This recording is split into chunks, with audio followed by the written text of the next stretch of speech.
নমস্কাৰ এই মুহূৰ্তত লৈ আহিছো এটা ডাঙৰ খবৰ পঞ্চায়ত নিৰ্বাচনক লৈ চিন্তা চৰ্চা চলিছে এতিয়া ৰাজ্যত আৰু ৰাজ্যৰ ৰাজনীতিত এতিয়া চিন্তা চৰ্চা চলিছে বিশেষকৈ পঞ্চায়ত নিৰ্বাচনক লৈ আৰু পঞ্চায়ত নিৰ্বাচনক লৈ এবাৰ মুখ্যমন্ত্ৰী ডক্টৰ হিমন্ত বিশ্ব শৰ্মাই কৰিছে ডাঙৰ ঘোষণা ছাত্ৰ ছাত্ৰীৰ স্বাৰ্থৰ বাবে এবাৰ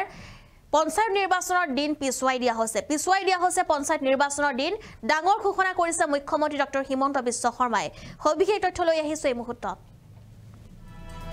পঞ্চায়ত নিৰ্বাচনৰ দিন এতিয়া পিছুৱাই দিয়া হৈছে পঞ্চায়ত নিৰ্বাচনক লৈ ৰাজ্যৰ মুখ্যমন্ত্ৰী ডক্টৰ হিমন্ত বিশ্ব শৰ্মাৰ ডাঙৰ ঘোষণা ছাত্ৰ ছাত্ৰীসকলৰ বাবে এয়া পঞ্চায়তৰ দিন এতিয়া পিছুৱাই দিয়া হৈছে মেট্ৰিক হায়াৰ সেকেন্ডাৰী পৰীক্ষাৰ বাবে পিছুৱাই দিয়া হৈছে পঞ্চায়ত নিৰ্বাচনৰ দিন প্ৰথমে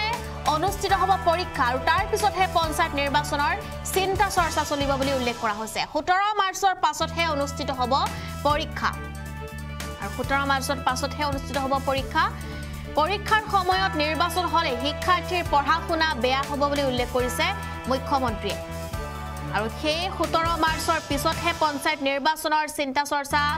উল্লেখ কৰিছে মুখ্যমন্ত্ৰী ডক্টৰ হিমন্ত বিশ্ব শৰ্মাই আমি এই মুহূৰ্তত জনাই আছো এটা ডাঙৰ খবৰ পঞ্চায়ত নিৰ্বাচনক লৈ এতিয়া বিশেষ চিন্তা চৰ্চা চলিছে ৰাজনৈতিক মহলত পঞ্চায়ত নিৰ্বাচনক লৈ প্ৰত্যেকটো দিনতে এতিয়া হাহাকাৰৰ সৃষ্টি কিয়নো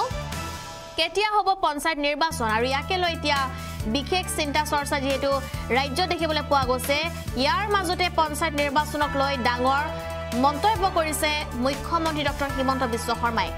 পঞ্চায়ত নিৰ্বাচন কেতিয়া অনুষ্ঠিত হ'ব পঞ্চায়ত নিৰ্বাচন 17 মাৰ্চৰ পাছতহে হ'ব অৰ্থাৎ 14 তাৰিখে ফেব্ৰুৱাৰীৰ 14 তাৰিখে যেহেতু হায়াৰ সেকেন্ডাৰী আৰু মেট্ৰিকৰ পৰীক্ষা যাতে ছাত্ৰ ছাত্ৰীসকলৰ অসুবিধা নহয় তেওঁলোকৰ কোনো ধৰণৰ যাতে অসুবিধা নহয় তাৰ প্ৰতি লক্ষ্য ৰাখি এবাৰ মুখ্যমন্ত্ৰী গৰাকীয়ে এটা ডাঙৰ সিদ্ধান্ত লৈছে যে পঞ্চায়ত নিৰ্বাচন মেট্ৰিক পৰীক্ষাৰ পিছতহে অনুষ্ঠিত হ'ব কেতিয়ালৈ ৰাজ্যত পঞ্চায়ত নিৰ্বাচনৰ চিন্তা চৰ্চা চৰকাৰৰ মেট্ৰিক হায়াৰ সেকেন্ডাৰী পৰীক্ষাৰ বাবে ছাত্ৰ ছাত্ৰীৰ স্বাৰ্থত পিছুৱা হৈছে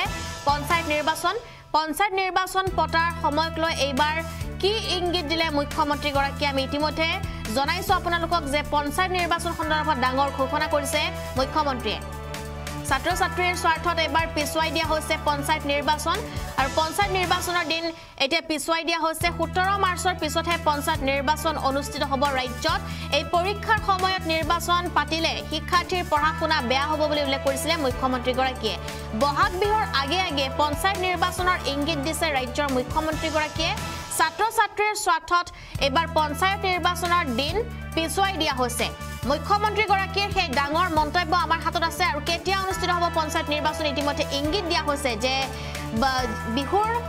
আগে পঞ্চায়ত নিৰ্বাচন হ'ব বুলি উল্লেখ কৰা হৈছে মন্তব্য এই মুহূৰ্তত শুনাবলৈ চেষ্টা কৰিম মেট্ৰিক আৰু হায়াৰ সেকেন্ডাৰী সময়ত ইলেকশ্যন পাতিলে ল'ৰা ছোৱালীবিলাকৰ পঢ়া শুনা বেয়া হৈ যাব সেইকাৰণে আমি আশা কৰিছিলো যে আমি পাতিব পাৰিম পঞ্চায়ত ইলেকশ্যনৰ অন্তত মেট্ৰিকৰ এসপ্তাহ আগত আমি কৰিব পাৰিম 14 জানুৱাৰীৰ পৰা পৰীক্ষা আছে আজি নটিফিকেশ্যন দিলেও 14 জানুৱাৰীত ইলেকশ্যন হ'ব তাৰ পিছত কাউন্টিং হ'ব স্কুল কলেজ পাব লাগিব গতিকে এটা বিৰাট ডাঙৰ শিক্ষা খণ্ডত বহুত ডাঙৰ খেলিমেলি এটা আহি পৰিব 17 মাৰ্চত পৰীক্ষা শেষ হ'ব তাৰ পিছত আমি পঞ্চায়ত ইলেকশ্যনৰ কথা চিন্তা কৰিম মানে বিহুৰ পূৰ্বে হোৱাৰ সম্ভাৱনা আছে এতিয়া আজি দিনটো যেহেতু আমি এতিয়া পাতিব পৰা নাই গতিকে তাৰ পিছত অফিসো বন্ধ কাৰো লগত মই কথাও পাতা নাই অফিচাৰখিনিয়ে প্ৰথম ঠিক কৰিলো কিন্তু যিমান সোনকালে পাৰি আমি পঞ্চায়ত ইলেকশ্যনটো শেষ কৰি দিব